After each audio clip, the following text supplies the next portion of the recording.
آپ اگر مجھے پوچھیں کہ آپ نے اتنی عزتیں کیسے پائی ہیں تو میں آپ کو راز بتاؤں کہ یہ میری ماں کی دعائیں ہیں.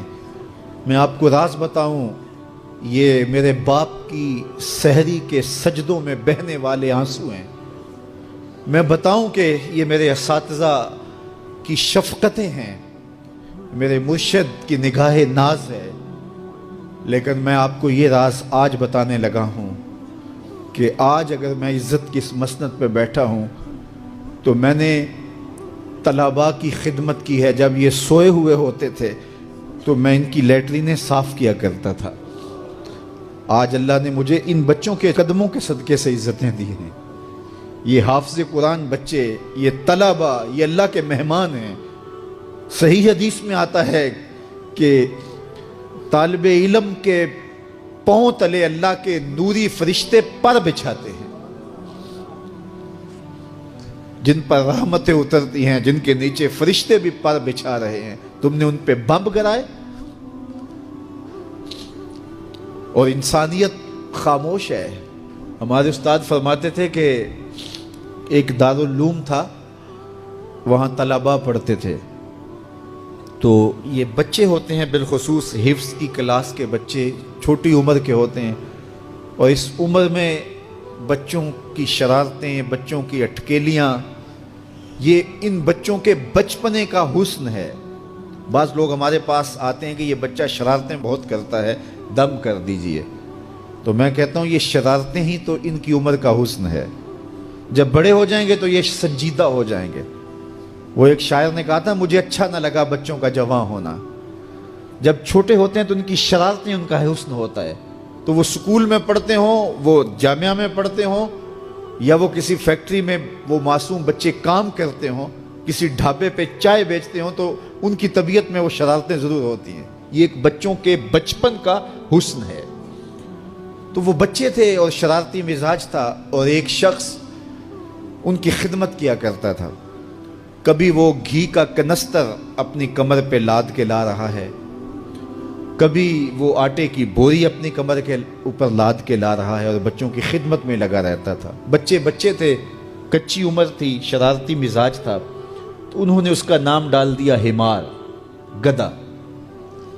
جب بھی بھوک لگی ہوتی اور وقت کھانے کا قریب ہوتا تو کہتے وہ ہمارا گدھا گیا ہوا ہے، ابھی لے کے آئے گا تو کھانا ہم کھائیں گے. تو آپس میں انہوں نے اس شخص کا نام جو ان کا خدمت گزار تھا گدھا رکھ دیا. اسے پتا چلا کہ یہ مجھے گدھا کہتے ہیں، میں ان کی خدمت کروں، نوکری کروں، بلا معاوضہ میں ان کے لیے کمر پہ گھی کے کنستر اور آٹے کی بوریاں لاد لاد کے لاؤں، اور یہ مجھے گدھا کہتے ہیں. اس نے چھوڑ دیا اور گھر چلا گیا. رات پڑی، سویا، مقدر جاگے. کیا دیکھتا ہے؟ حشر کا منظر ہے، اور وہ طالب علم ہیں، انہیں جنت کا حکم ہوتا ہے.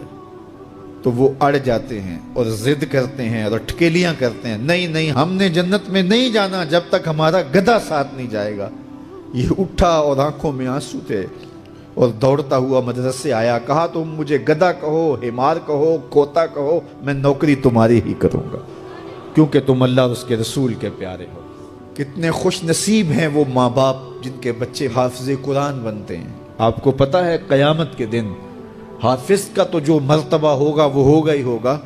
حافظ قرآن کے والدین کے سر پہ نور کا تاج رکھا جائے گا. میں ایک دن جامعہ میں آیا تو رات کا پچھلا پہر تھا اور لائٹیں بھی آف تھیں. تو مجھے قرآن پڑھنے کی مسجد کے ہال سے آواز آ رہی تھی. تو میں رک گیا اور جا کر کے دیکھا تو مجھے کچھ دکھائی نہ دیا. خیر میں نے لائٹیں جلائیں تو پھر بھی مجھے کوئی بچہ بیٹھا نظر نہ آیا جو قرآن پڑھ رہا ہو. لیکن جس سمت سے آواز آ رہی تھی میں اس سمت بڑھا. تو میں جب آگے گیا تو دیکھا کہ ایک بچہ سویا ہوا قرآن پڑھ رہا ہے. ان کے تو خوابوں میں بھی قرآن ہوتا ہے. یہ تو جنت کی چڑیاں ہیں. حضور نے فرمایا اللہ اس شخص کے چہرے کو تر و تازہ رکھے جس نے میرے سے کوئی حدیث سنی، پھر جیسے سنی اس کو ویسے آگے پہنچا دیا. اور آقا کریم نے فرمایا بعض بات سنانے والا اس پر اتنا پہنچ کے عمل نہیں کرتا جتنا پھر سننے والا اس کے اوپر عامل ہو جاتا ہے. تو جب حضور نے دعا دی ہے کہ اللہ اس شخص کے چہرے کو تر و تازہ رکھے جس نے میری حدیث کو، میرے فرمان کو سنا اور ایسے ہی آگے پہنچا دیا، تو پھر موت کی سختیاں بھی اس کے چہرے کی تر و تازگی ختم نہیں کر سکتی، پھر قبر کے لمحے بھی اس کے چہرے کی تر و تازگی کو ختم نہیں کر سکتے. حشر کے دن لوگوں کے چہرے مرجھائے ہوں گے، جس کو رسول اللہ کی دعا ہے اس کا چہرہ اس دن بھی تر و تازہ ہو.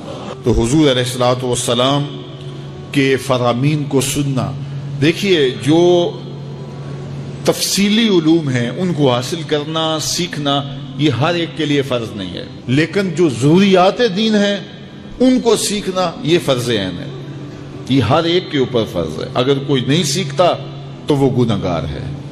اور اس میں نماز کے مسائل ہیں، روزے کے مسائل ہیں، حج کے مسائل ہیں، زکوٰۃ کے مسائل ہیں، اگر کاروبار کرتا ہے تو بیع و شراء کے مسائل ہیں، اور کفر اسلام کی ضروری باتیں ہیں کہ کفر کیا ہے، اسلام کیا ہے.